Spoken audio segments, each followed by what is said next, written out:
All right, for slide 11, give an example of an angle B with a negative cosine value and a sine value between zero point 0.5 and zero point 0.9. So, based on the knowledge that I know already, I know that my cosine is my x and my sine is my y. And they want my cosine, my x value, to be negative, and my sine, my y value, to be positive, right? As you see here. So I know that in order for my x value to be negative, it's got to be somewhere here, right? Because these are my negative x values. And for my sine value to be positive, it's got to be here. Okay. And I know that because this is the y axis. So I know that it's going to be in this quadrant. It could be here or here, but because they tell us the sign is positive, it's got to be somewhere here. All right. And I know that quadrant 2 has angle measures between 90 and 180. Okay. Ooh, one other thing you could do is you could also play around with this. Okay. And if you notice as I move this around, these are my positive x values and y values. As I turn here, my x values become negative and my y are still positive. As I go down here, I have both negative and negative y and x values. And then as I go here, my x values are positive because the axis here is positive on the x axis, and my y values are negative. Okay, so that's just something to think about. Now, I determined that it's going to be in quadrant 2. So I'm going to type in different degree measurements and just play around with it. Okay, so let's see, do 100. If I check 100 degrees, it tells me that my cosine is negative, my x value is negative, which is what I want, but my sine value has to be between 0.5 and 0.98. So my sine isn't exactly close enough to, or between 0.5 and 0.9. So I'm going to keep just typing in 110, 115. Okay, so 120 should work. There we go, 0.87. That's between 0.5 and 0.9. You might have a different degree measurement. Check yours to see if it works, but this worked for me.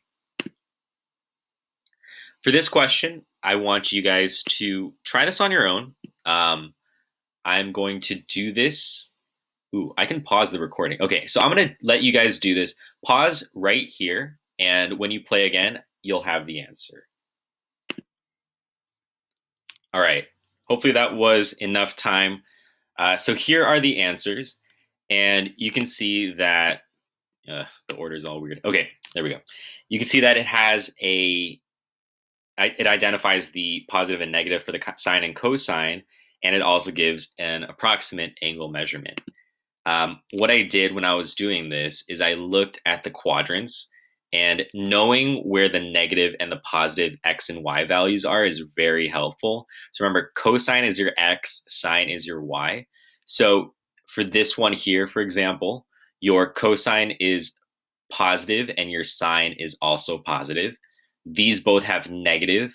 Quadrant 3 always has a negative sine and cosine. Quadrant 1 always has a positive sine and cosine. Quadrant 4 is going to have a positive cosine, the x value, but the y coordinate here is going to be negative, and the opposite for quadrant 2. Hopefully you guys got that. If not, fix your answers and move on to the next screen.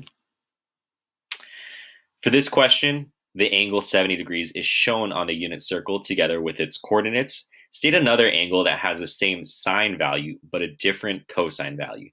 For this one, I want you to guess and check. Remember that our cosine comes first. It's our x coordinate, and our sine comes afterwards as a y coordinate. And it wants you to have the same sine, so y coordinate, but different cosine. Okay? So we want our y coordinate to be positive, okay, because this one is positive here. So we know that it's going to be in a positive y coordinate quadrant, which there's only two, 1 and 2, right? So it's going to be somewhere in quadrant 2, okay? We want it to have the same sine value, but a different cosine value. So it's got to be somewhere here. And let's just play around with it. And what I'm going to do is I'm going to take a guess, okay? I know it's 20 degrees to 90, so I'm just going to go another 20 degrees and see if its mirror image is the same. So 90 plus 20 is 110. And if I check that, it does have the same sign, but different cosine.